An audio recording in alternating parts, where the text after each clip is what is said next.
আমরা এখন 4 চাকা ওয়াশ করবো, তার আগে ভ্যাকুম করে নিচ্ছি। গোটা গাড়ির নোংরা যা আছে সব বের করে নিব, নিয়ে তারপর ওয়াশ করা হবে গাড়িটা। নর্মালি আমাদের হালকা করে ভ্যাকুম করা হয়ে গেছে গাড়িটা। বাড়ির ভিতরে যা ধুলো বালি ছিল সব পরিষ্কার করা হয়ে গেছে। আমাদের ভ্যাকুম করা হয়ে গেছে, এখন গাড়ির পুরোটাতেই ভ্যাকুম হয়ে গেছে, সামনে পিছে সব জায়গাতেই ভ্যাকুম করা হয়ে গেছে। এখন আমরা গাড়িটা ওয়াশ করব, জল মারবো গাড়িতে। ভ্যাকুম করার পর গাড়িতে এখন জল মারতে লেগে গেছি। গাড়ির নিচটা আগে জল মেরে নেব,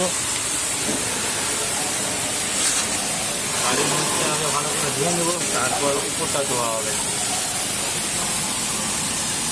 এখন জল মারা হচ্ছে গাড়ির নিচটাতে ভালো করে, কেন গাড়ির নিচে অনেক কাদা থাকে, নোংরা ধুলোবালি সব লেগে থাকে।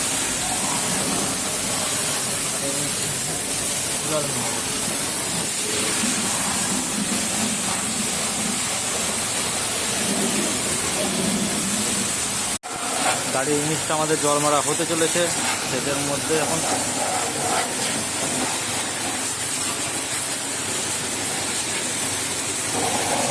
গাড়ির নিচটা আমাদের জল মারা হয়ে গেছে মাত্র। এবার উপরটা জল মারা শুরু করবো। তো গাড়ির উপরটাও জল মারতে লেগে গেছে, এখন গাড়ির জল উপরে একটা মারা হয়ে যাবে। এখন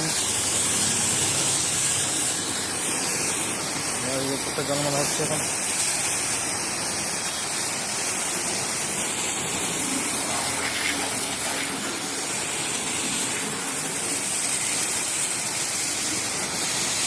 গাড়ির উপরটা জল মেরে নিই, তারপর শ্যাম্পু করা হবে গোটা গাড়িটা। গাড়িতে জল মারা হয়ে গেছে, এখন শ্যাম্পু করা হচ্ছে গাড়িটা।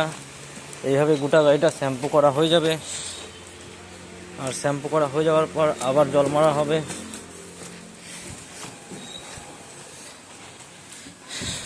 আমাদের গ্যারেজ চাকদা সিংহের বাগান, এখানে সব রকম 4 চাকা ও বাইক ধোয়া ওয়াশ করা হয়, প্লাস বাইকের যাবতীয় কাজ করা হয়। সেও করে গোটা গাড়িটা ওয়াশ করে নেবো আমি শ্যাম্পু করে দিয়ে। গাড়িটা শ্যাম্পু করা হচ্ছে পুরো। গাড়ির উপরটাও জল মারতে লেগে গেছে, এখন গাড়ির জল পুরো একটা মারা হয়ে যাবে। এখন গাড়ির উপরটা জল মারা হচ্ছে এখন।